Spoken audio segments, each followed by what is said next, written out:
and welcome to my channel. I'm almost done in this watercolor sketchbook here, so I think I want to paint something today in it. I had to slant my keyboard to make space for this. It's like a A3 size paper, so it's actually like doubled of a copied paper. This is Paul Atreides from Dune. I think something could be here, I don't know. Yeah, I like to work in big sheets, but it's not so stream friendly, so I also spend more time filling out this large sheet of paper. So today I might want to do some sort of speed painting with a voiceover, kind of giving myself an excuse to completely zone into the drawing itself. I would like to do something really colorful. I would hope that it could be done in watercolor. That would be like my pick of medium for today. Not really sure what it's gonna be, because it's gonna be a special drawing today. Oh, I like this. This is nice, you know, with the blue colors. Yeah, I really like this. I might be inspired by especially this background with the egg-shaped. Yeah, there's something really likable about this painting right here. Also with the gold, you know. So, but yeah, I think I am close to finishing off this sketchbook. Oh, this was so fun to make, the guinea pig. Love, love, love the bright colors. A very happy feeling painting it. That's my want monster. You know, my inner monster wanting stuff. This is not bad either, you know, like having something celestial going on in the center of the drawing. Yeah, that's a good one. This is the latest one that I did, so I guess this is the last paper. 1, 2. I got this drawing here in the back. I got 2 sheets left in this paper pad here, so you might understand that it could be nice to draw my drawing today in this sketchbook here. So I only got like one more session left before it's filled out. I really like to paint, and I don't mind sharing it also here on YouTube, but to be honest, I really dislike making the voiceovers, because I feel it's a long time.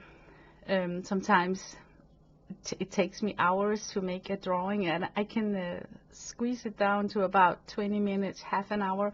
But half an hour of voiceover is a super long time for me to fill out. So today I was thinking about, I made myself a script, because I don't want to sit and waste you guys' time. So I might as well tell a little story about why I'm painting this painting that I'm doing today, to make it more personal, so you understand why I am painting this today. And it is a very personal drawing. Often all my drawings are. And this one is dedicated to a childhood friend of mine, and her name is Eva. And I met Eva when I was about, I think, 14 years old. And it was one of those friendships where you instantly just feel seen. I think we both came from homes where we didn't kind of felt we fully fit in, where we kind of felt like in different ways like we were too much or not enough, and I guess that gave us a common ground for our friendship. Later on I moved away from my home, and Eva really became a lifeline. We lived in the same area, which was homes for young people, like youth.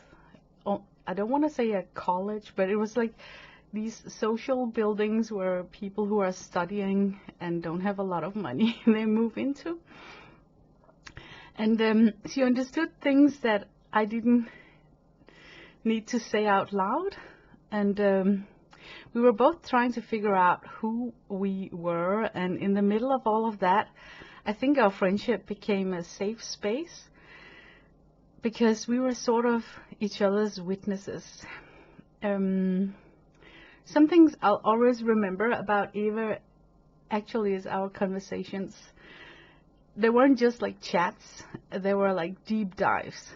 She's got this hunger for knowledge, and not only about herself, but about life and existence, purpose, the big questions like why are we here? What does it mean to be a human? And why can we think abstractly, reach out to each other, and through that build shared understanding through community? So she was a very smart person. I think she was so smart. She had an intelligence that went just far beyond logic or knowledge. And it was kind of emotional insight that came from listening, like really listening. When she talked, you could really tell that her opinions had gravity. I think Eva also had this rare gift of holding space for others, of keeping their trust, not to gossip or retell, but to deepen her own understanding. And that kind of integrity is something that I have only seen in very few people afterwards in my life. And for me, I think she was always on what I can only describe as sort of the next level, because I really thought she was so smart, like she had figured things out, and I was like not up at her level, you know. She had this inner space and clarity, so she had the courage to ask questions that still echoes in me today. One of them is, how can I be of service? And that question really struck me, and it has stayed with me until now, you know, today, so many years. Because it speaks of someone who doesn't just seek meaning for themselves, but wants to contribute to something much larger. That, to me, is the mark of a very deeply developed human being. And it kind of tells the quality of the conversations that we had, that we were having conversation where it was just super exciting. When I think about Eva, I always get reminded of a very special Danish movie, and it's called Barndommens Gade, translated to English Childhood Street, and it's based off the work of Tove Ditlevsen, who was a poet, Danish poet, who wrote spectacular poems that kind of touched me in a very deep level when I was a teenager. And the movie tells the story of a young girl growing up in a home where she feels misunderstood, and how she gets to know herself, her own strength, becomes her emotional anchor, and also experience close friendships. And one of the lasting messages of that film is that even as adults, we recognize our childhood friends by their gaze, the gaze in their eyes, because they carry a version of us that no one else does, that uniformed, vulnerable version. They were there in those years when we still were becoming who we are today. And that kind of knowledge is timeless. And that's why I feel I got this special connection with Eva, because she was that person for me, carrying that kind of knowledge about me growing up, you know, from teenage to adulthood. And you could call it like a witness, a support, but I view it as a also a mirror in a fragile time when I look back at our friendship. And as life often does, life takes us in different directions. We lost touch. I remember I enrolled into the Navy and was there 4 years. And during those 4 years, it was so hard. So I kind of cut myself out of a lot of friendships and just was so focused on my newly found family in the military. So yeah, if you have ever tried to be drafted or enlisted yourself, you will kind of understand what I mean. That while you're there, it just absorbs so much of your time. So I kind of lost touch to, I would say, like back then I called it my old life, you know, my youth. So when I came out of the military, I started a different chapter in my life. And the strange part is that I feel that Eva is woven in and out of my life because of Facebook and social media. You suddenly, years after, can take contact and befriend on social media old friendships. So it's just so strange that I feel she's keep showing up, you know. And I recently came across her once again, not in person, but actually here on YouTube.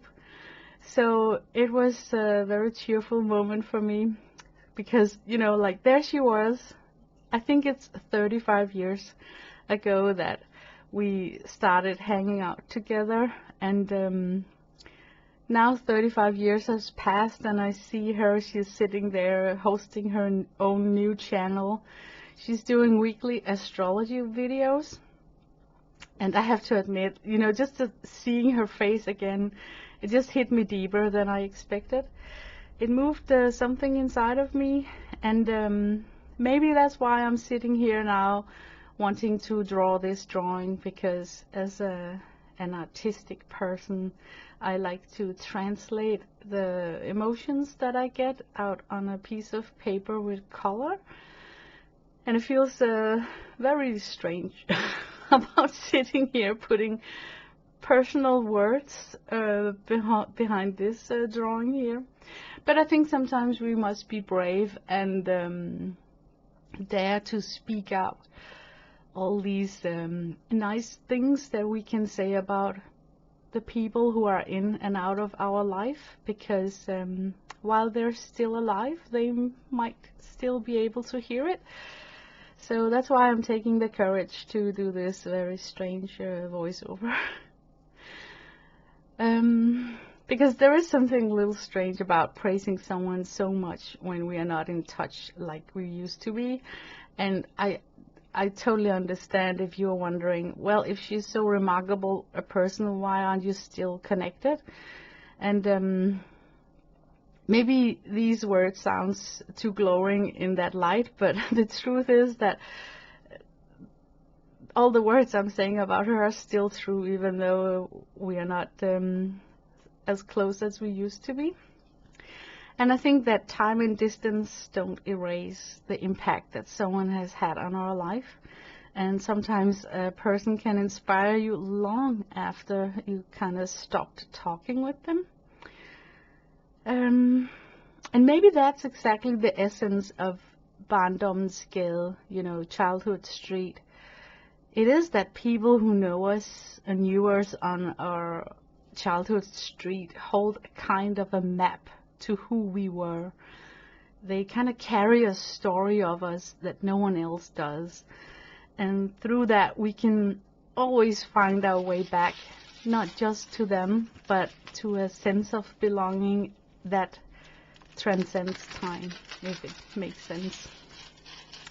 So even after many years, I think that connection still lives quietly in the background, just waiting. So another remarkable thing about Eva that I also want to share is how she has woven in and out of my life. and even though we lost touch, she never really disappeared from my story. And honestly, I sometimes think that life moves in funny loops, because check this out. I haven't had many close female friendships in my life. And after Eva, I met another extraordinary person. Her name is Blashenka. We became friends so fast and shared so many good, funny, and really meaningful moments together.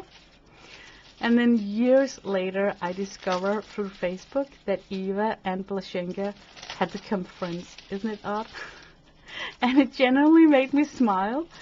I think they must have met each other through work, like they're both working in the same place. So somehow that small detail felt like confirmation that life is strange and maybe not as random as we tend to think. There is a quiet design to how people appear and reappear, as if certain connections are just the echo across time. So it just makes me smile. Eva is having a YouTube channel that's new, where she's putting out a weekly horoscope. And I have not myself never had a personal astrology reading from Eva, so I don't exactly know how she works, but I can only imagine it, because I feel I truly know her. And I know that the kind of depth and care she brings to human understanding. So I think that she might not just interpret the stars. I think she creates a space for reflection and connection and insight, because that's the person that I feel that she has always been. So yeah, I'm drawing this drawing for her. It's my way of saying just thank you, and thank you for the role she has played in my life, for her wisdom, the wisdom I feel she carries, and for continuing to share it on her own way now on her new YouTube channel. And if you would like to support her, her channel is Eva Ganvig. I will leave the detail in the description. Maybe you could go check it out and find something that will speak to you too. But thank you for watching, and most of all,